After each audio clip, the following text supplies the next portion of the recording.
En bref, cette semaine, la BDiste Mélanie Leclerc se démarque dans le L Québec. Échange avec India Louadbeji, une entrepreneure engagée dans sa communauté. L'éco-anxiété, un sujet important pour la ville de Vaudreuil-Dorion. Et un show d'humour pour la persévérance scolaire.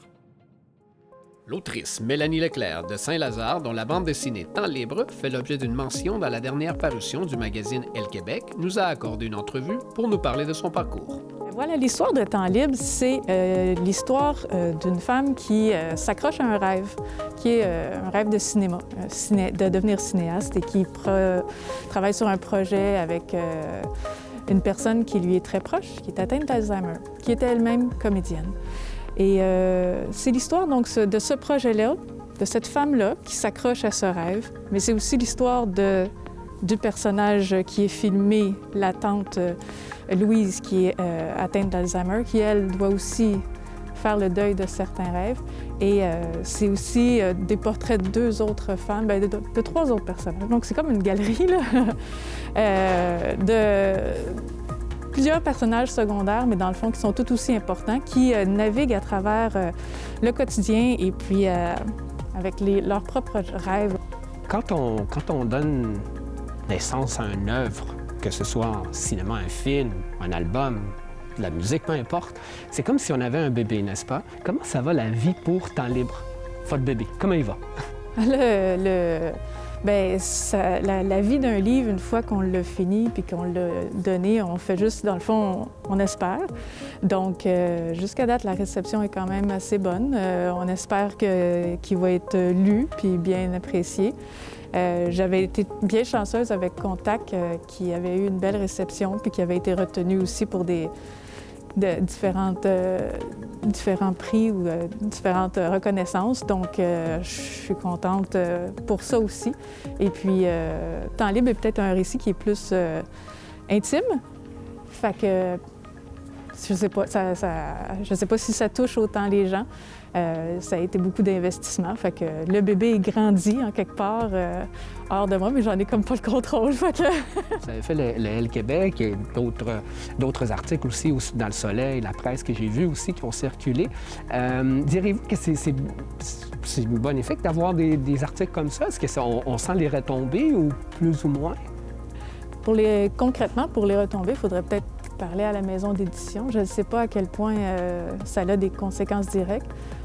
J'espère que ça éveille une curiosité, dans le fond, pour faire lire le travail, pour que le travail circule. Dans le fond, c'est surtout ça. Donc, c'est de faire circuler, dans le fond, les idées, de faire partager les images, le nom, pour que, on va l'espérer, que ça soit lu puis que ça s'accroche à certains lecteurs. Au sujet que vous aviez parlé, là, c'est un peu plus intimiste, votre dernier album. Également, c'est les rêves artistiques et tout ça. Bon, vous avez un background qu'on ne peut pas passer à côté. Votre papa, votre grand-papa, évidemment. Comment... Puis tout votre entourage, il y a des cinéastes, des comédiennes et tout ça. Comment on fait en tant qu'artiste pour prendre notre identité à ce moment-là avec un background aussi important, puis-je dire? Comment on fait pour, c'est ça, avoir notre propre identité en tant qu'artiste? Alors, comment pogner son trou? Non, c'est ça.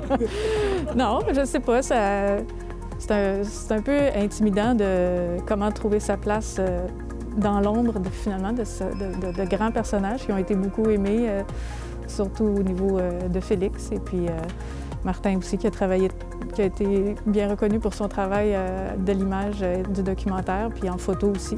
Donc c'est dur de trouver... Bien, c'est dur. Pas dur, là. En même temps, d'un côté, tu sais que c'est possible. Tu sais que c'est possible d'être poète, puis tu sais qu'il y en a qui... Fait qu'en quelque part, il y a une grosse porte, il y a une grosse lumière qui est là. Puis il faut trouver son chemin, par exemple. C'est peut-être ça qui est plus dur. Puis ça prend du travail. Mais avec du travail, on y arrive. J'ai un background comme très sinueux. Tu sais, j'ai étudié en littérature, j'ai étudié en cinéma.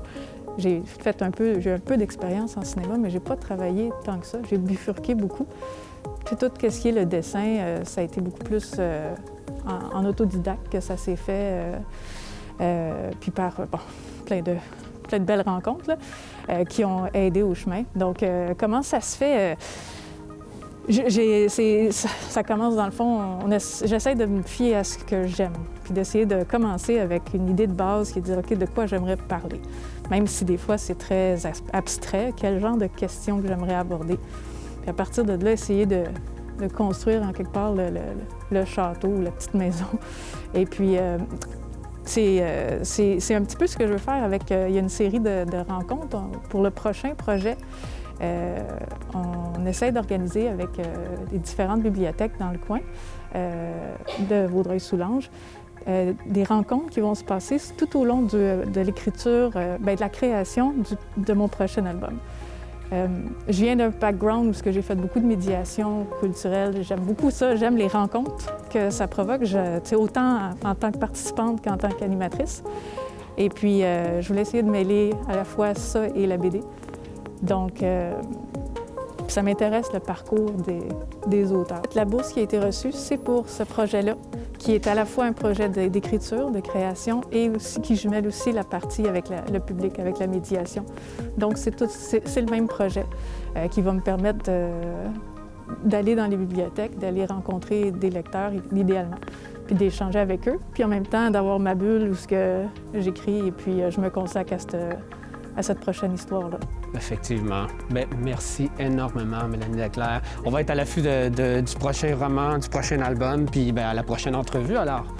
Excellent. Puis avant de quitter, moi, je vais prendre l'album Temps libre, puis j'aimerais le faire signer.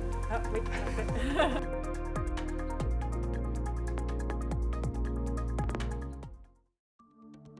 Être une femme entrepreneur comporte des grands défis. Être issue de la différence culturelle en comporte d'autres. Nous nous sommes entretenus avec une citoyenne de Pincourt, Indialo Adbadji, entrepreneur du groupe Mamikaya et très engagée dans sa région. Nous sommes en compagnie de Mme Indialo Adbadji. Merci énormément de votre temps. Vous êtes entrepreneur, donc femme d'affaires, vous êtes conseillère, vous êtes une maman, vous êtes une épouse et d'origine africaine, si je ne me trompe pas. Oui. Est-ce que vous avez eu des défis à travers tout ce temps? Moi, je n'ai pas eu de défi particulièrement. Les gens sont très adorables et tout. Je suis arrivée, j'ai eu rapidement la garderie pour mon fils. Je me suis mis en bénévolat rapidement au CPE, puis après à la ville de Pincourt. Puis après, la MRC a proposé ma candidature au conseil, du collège de Valleyfield. Donc, j'ai eu beaucoup d'accomplissements dans la région. J'ai mon cabinet de conseil en management, Jonen Conseil en management, d'ailleurs, et les produits Mamikaya. J'ai même fait l'étude en 2018 avec le ministère de l'Immigration, l'analyse en matière d'attraction, l'analyse en matière des besoins, en matière d'attraction et de rétention des immigrants. Je l'ai fait avec Réseau Emploi. J'ai été aux élections municipales 2017. Pour moi, c'est un accomplissement aussi parce que le portrait de la région a changé. Je n'ai pas gagné ces élections, mais maintenant, partout où vous allez à Vaudreuil-Soulanges, dans l'économie, vous trouvez vraiment des Noirs qui sont dans de très bons postes dans la région. Donc, ça, c'est un accomplissement, avoir une compagnie de conseil dans la région. J'ai une autre compagnie également, le groupe Mamikaya, où il y a un volet Mamikaya, le meilleur de la nature, qui fait la promotion de nos produits africains, santé naturelle, biologique, excellemment bien pour notre corps, parce qu'il regorge de valeurs nutritives. Ce sont des produits qui ne sont pas transformés. Faites venir vos produits d'Afrique? Oui, on veut venir le baobab, l'hibiscus, le moringa. Voilà, en plus de cela, c'est du développement durable, l'économie sociale, circulaire, pour aider d'autres femmes. Mamikaya veut dire quoi? Quel est ce nom? Mami Kaya, c'est le surnom de ma maman, que vous voyez ici sur ce tableau au milieu, qui aidait les femmes quand j'étais petite et que j'ai voulu refléter dans Mami Kaya en soutenant d'autres femmes en Afrique, au Sénégal, pour amener leurs produits ici. D'ailleurs, nous avons gagné plusieurs prix. Exemple, le prix du sommet mondial 4.0 au féminin en 2019. On a été lauréate de hommage aux femmes. Et récemment, nous avons été finalistes au Réseau des femmes d'affaires du Québec dans la catégorie bénévole fortement engagée, qui a signifié vraiment mon implication dans la société québécoise et dans la société, ma communauté africaine. Donc, dans le groupe Mami Kaya, on a Mami Kaya Consulting qui accompagne les entrepreneurs de la diversité et tout d'autres entrepreneurs, beaucoup plus de femmes sur leur stratégie d'affaires, voilà. Et puis, dans ce volet Mami Kaya, on vient de lancer, suite à une étude des étudiants de HEC Montréal, qui m'ont recommandé fortement de faire Mami Kaya au Bénin pour mieux soutenir. D'ailleurs, ça s'appelle Mami Kaya World, qu'on vient simplement de lancer. C'est ça. Alors, et je suis fière de faire toujours la promotion de ma région. Même au Réseau des femmes d'affaires du Québec, mon prix, c'est bien marqué que je suis de Montérégie, de la région de Vaudreuil-Soulanges. Voyez, il y a beaucoup d'entreprises qui viennent s'installer dans la région avec le développement économique. Par exemple, nous, Jonen Conseil en Management, comme le groupe Mami Kaya, on peut très bien aider en tant qu'entrepreneur de la région, on peut très bien aider sur le recrutement avec de très bonnes candidatures avec nos confrères africains et noirs. Dites-moi, quelqu'un qui vient, un Africain, un Haïtien, qui vient s'installer au Québec, qui vient s'installer à Vaudreuil-Soulanges, quel conseil vous avez à leur donner? Moi, c'est très simple. Je le dis tout le temps. Quand on vient dans quelque part, il faut aller vers les gens. Moi, c'est ma devise. On arrive, on va vers les gens, on s'implique, on a des contacts, ça nous permet d'avoir des informations qu'on peut utiliser pour rentrer dans l'économie ou les sphères qui nous intéressent. Le conseil que je donne, moi, c'est d'aller soit du bénévolat, soit dans des activités avec les enfants ou autres, mais ne restez pas dans votre coin. La MRC et le Comité en réussite éducative et sociale de Vaudreuil-Soulanges se mobilisent afin de souligner la persévérance scolaire, notamment en offrant des bourses, des prix et un show virtuel privé avec l'humoriste Mathieu Dufour qui aura lieu le 12 mars prochain. Cette année, les partenaires du comité, donc, qui incluent le Centre de services scolaires des Trois-Lacs, le Collège de Valleyfield, le Carrefour Jeunesse Emploi, on s'est posé la question qu'est-ce qu'on voulait faire dans le contexte de la COVID-19, de la pandémie. On savait que les jeunes du secondaire, du post-secondaire, c'est eux qui allaient vivre peut-être les plus grandes difficultés cette année, notamment avec l'étude à distance. Le concept est venu du fait que, cette année, les Journées de la persévérance scolaire ont lieu sous le thème « Un moment pour eux ». Alors, on s'est dit, aussi bien leur en offrir un moment. Et donc, sous forme de spectacle, on invite Mathieu Dufour, une star montante depuis le début du confinement, par son coronavirus, où il faisait des directs sur Instagram et il était super connu. Maintenant, il est partout. On le voit partout. On s'est dit, pourquoi pas offrir un show d'humour à nos jeunes pour leur permettre un petit lâcher-prise et leur faire du bien. Donc, c'est pour souligner évidemment leur résilience dans la persévérance. Ils ont dû mettre les bouchées doubles depuis 1 an maintenant. Et aussi pour souligner l'effort des adultes qui sont significatifs dans la réussite scolaire des jeunes. Alors, ce qu'on fait, nous, c'est, lors de l'inscription, on demande aux jeunes un petit témoignage où ils nomment un adulte qui font la différence pour eux dans leur motivation scolaire. Les jeunes qui s'inscrivent ont la chance de gagner une des 5 paires de AirPods, donc des écouteurs, mais en plus, on est allé chercher des montants pour des bourses. Donc, à ce jour, on a 15 bourses de 250 $ qui vont être donc tirées parmi les jeunes qui vont s'avoir inscrits. Et comme les jeunes, on leur demande de nommer un adulte significatif, bien, on voulait également donner quelque chose à ces adultes-là. Donc, il y a 3 adultes significatifs qui vont être choisis par notre comité. Et ces 3 adultes-là vont se mériter chacun un bon cadeau de 350 $ à l'Auberge des Galants.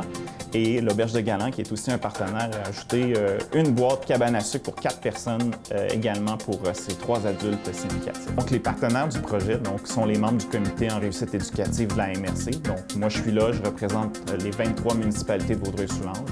À cela s'ajoute le Centre de services scolaires des Trois-Lacs, donc anciennement la Commission scolaire des Trois-Lacs.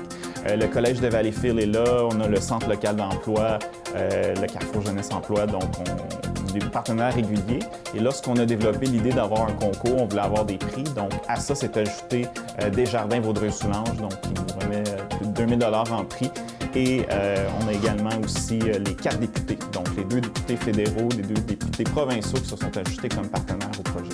Lorsqu'avec le comité, on a regardé l'évolution, en particulier au début, la rentrée scolaire 2020, on était inquiet de savoir justement l'impact de l'école à distance, de fait qu'il y a des jeunes qui ont dû rester à la maison, qu'il y a eu une rupture à certains moments donnés.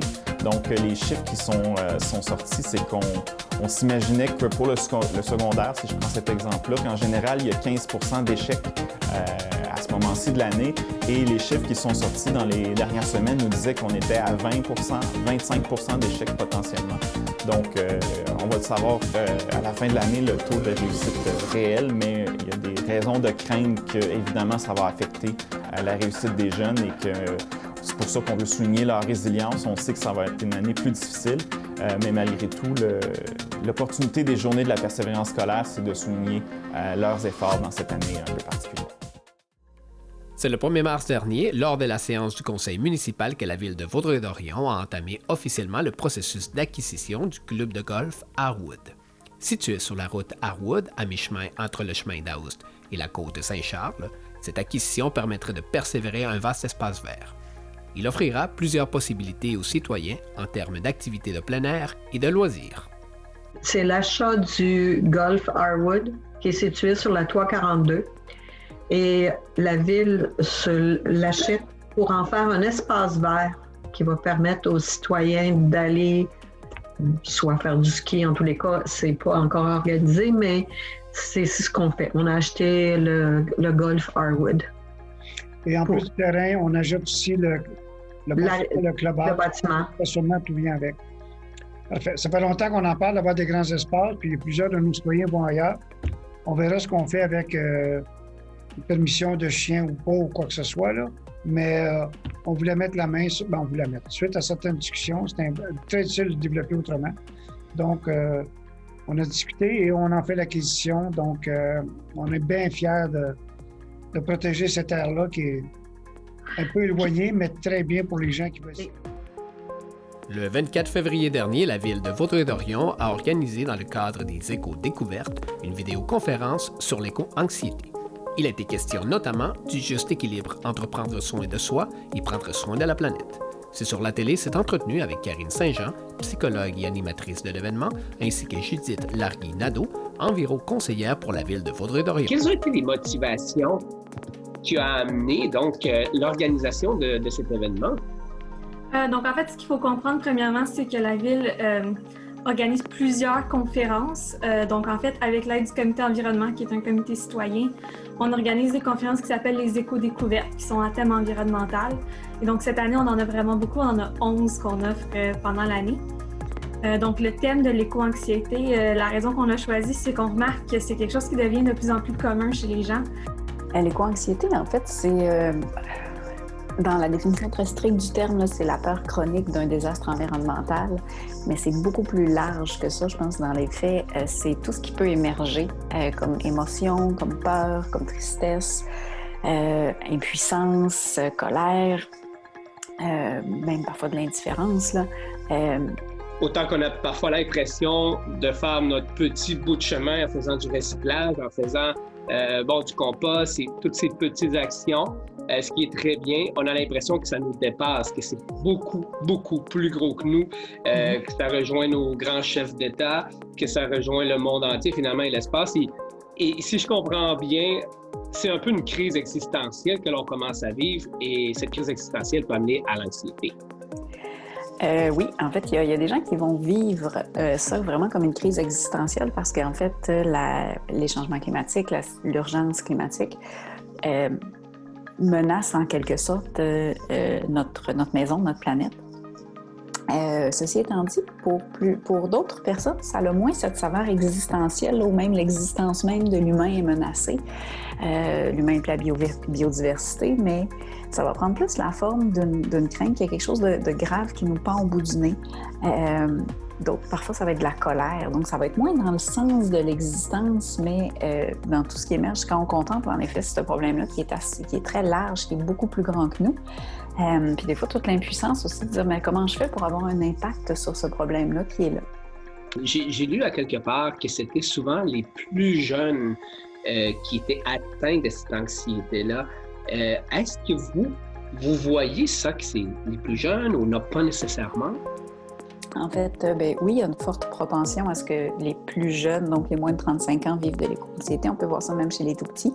Puis l'éco-anxiété, il faut savoir là, que c'est vraiment assez varié comme intensité. Là. Il y en a que ça s'approche plus de l'anxiété très, très intense, alors que pour d'autres, c'est toutes sortes d'émotions qui ne sont pas liées à l'anxiété, qui sont plus des domaines des préoccupations, de la tristesse, sauf que c'est beaucoup plus faible. Mais je vous dirais que peu importe l'étendue, les plus jeunes, donc les moins de 35 ans, généralement ont une propension plus grande à porter des préoccupations pour le climat. Puis vous l'avez mentionné tantôt, parce que ça va être eux qui vont vivre avec les conséquences dans quelques années.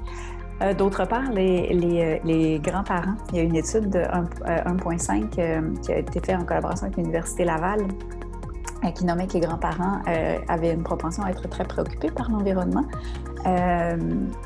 Mais il y a aussi, sans nécessairement que ce soit une tranche d'âge, on sait que les femmes sont plus à risque, les gens qui sont plus proches de la nature, qui avaient des valeurs pro-environnementales d'emblée ont plus de risques aussi. Puis les gens plus anxieux aussi ont plus tendance à être éco-anxieux.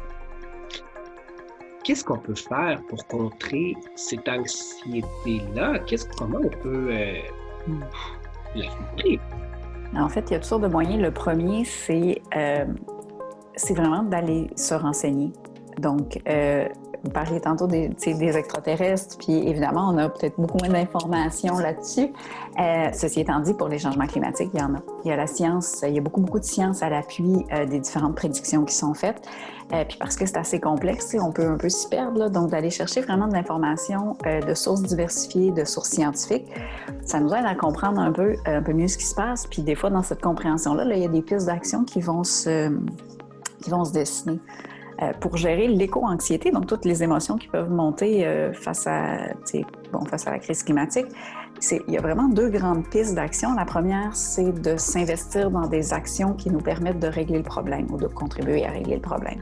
Donc, vous parliez tantôt, recyclage, compost, c'en est un. Toutes les activités d'éco-citoyenneté, donc tous les efforts qu'on peut mettre pour protéger, par exemple, un parc, un boisé près de chez nous, faire implanter des jardins dans les écoles pour que les enfants se connectent à la nature. Donc, il y a un paquet d'actions qu'on peut prendre en termes dans notre communauté, en termes citoyens. Et il y a aussi, toutes les actions d'activisme, par exemple, pour ceux et celles à qui ça parle, là, c'est une autre voie. Donc, de s'impliquer, de faire entendre nos voix auprès de nos élus, mais aussi auprès de notre communauté puis de nos proches. Donc ça, c'est un élément qui est essentiel. Puis l'autre élément, c'est de savoir prendre soin de soi. Donc, évidemment, d'apprendre à apprivoiser nos émotions, d'apprendre aussi à contrôler parfois l'anxiété. L'anxiété, on peut voir ça comme un peu notre hamster qui notre cerveau qui s'emballe parfois, qui rumine, donc qui fait tourner en boucle parfois des scénarios catastrophes, parfois des scénarios qui sont très lourds, d'autres qui nourrissent la colère, puis des fois, on peut s'emporter là-dedans, donc d'apprendre, il y a des gens qui diraient à gérer notre hamster, c'est-à-dire à développer des moyens pour réguler notre anxiété. Donc, il y a ça, puis il y a l'autre volet qui est tout ce qui touche connecté avec la nature, connecté avec des gens qui partagent des intérêts similaires aux nôtres. Donc, la nature, bon, elle est importante pour 1 million de raisons, mais c'est quelque chose où on sait depuis de nombreuses années que la nature nous apaise, qu'on est connecté avec la nature, quand on est dans la nature. Puis là, c'est pas obligé d'être un camping sauvage, là. Ça peut être simplement un parc au coin de la rue, s'asseoir au bord de la rivière. Donc, juste profiter d'un moment dans la nature, c'est une façon de s'apaiser, jaser avec des gens qui partagent des intérêts similaires aussi. Toujours au sujet de l'environnement, l'escouade éco-citoyenne de Rigaud vous rappelle qu'avant de mettre vos matières encombrantes dans la rue, elles pourraient être des trésors pour d'autres personnes. Ceci souligne qu'il existe beaucoup de groupes de dons sur les réseaux sociaux ou encore, vous pouvez vérifier si elles sont acceptées à l'éco-centre de Rigaud. Pour plus d'informations, veuillez consulter le site web. Déjà le printemps sonne à notre porte ainsi que le début de la saison des semis intérieurs. La bibliothèque Guy Godin à l'île Perrot vous offre la possibilité de vous procurer une trousse de micro-pousses contenant un pot à décorer, des semences, un terreau et une fiche explicative afin d'expérimenter à la maison. Une façon amusante pour qu'enfants et familles puissent découvrir le plaisir de cette culture.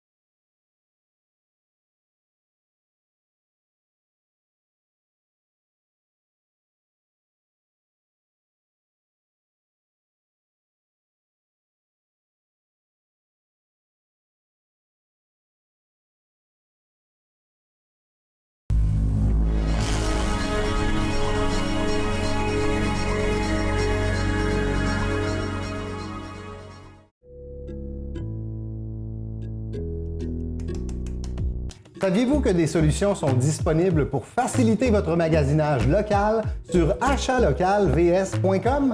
C'est facile. Vous n'avez qu'à consulter la carte interactive pour trouver les commerces et services tout près de chez vous. Ou bien connectez-vous sur la plateforme du marché écolocal, magasinez, commandez et faites livrer vos produits directement à la maison. Ou encore, avec l'application Localité, obtenez des offres avantageuses de vos commerçants de Vaudreuil-Soulanges. Et vous, en profitez-vous